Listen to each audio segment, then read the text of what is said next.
Here we are. For those of you who are frustrated like I have been, this is a Yeego wine cooler slash beverage cooler.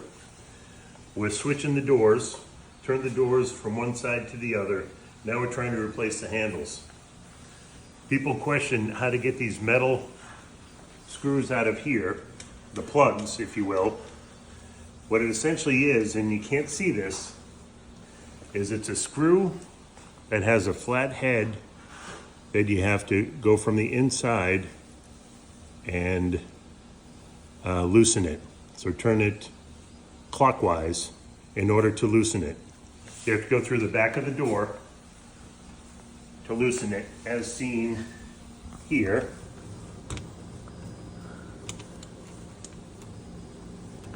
In a minute. There we go. Turn it clockwise, and it comes right out. It's hard to see with the naked eye, but you have to feel your way through it. And now that they're out, it's easy to figure out.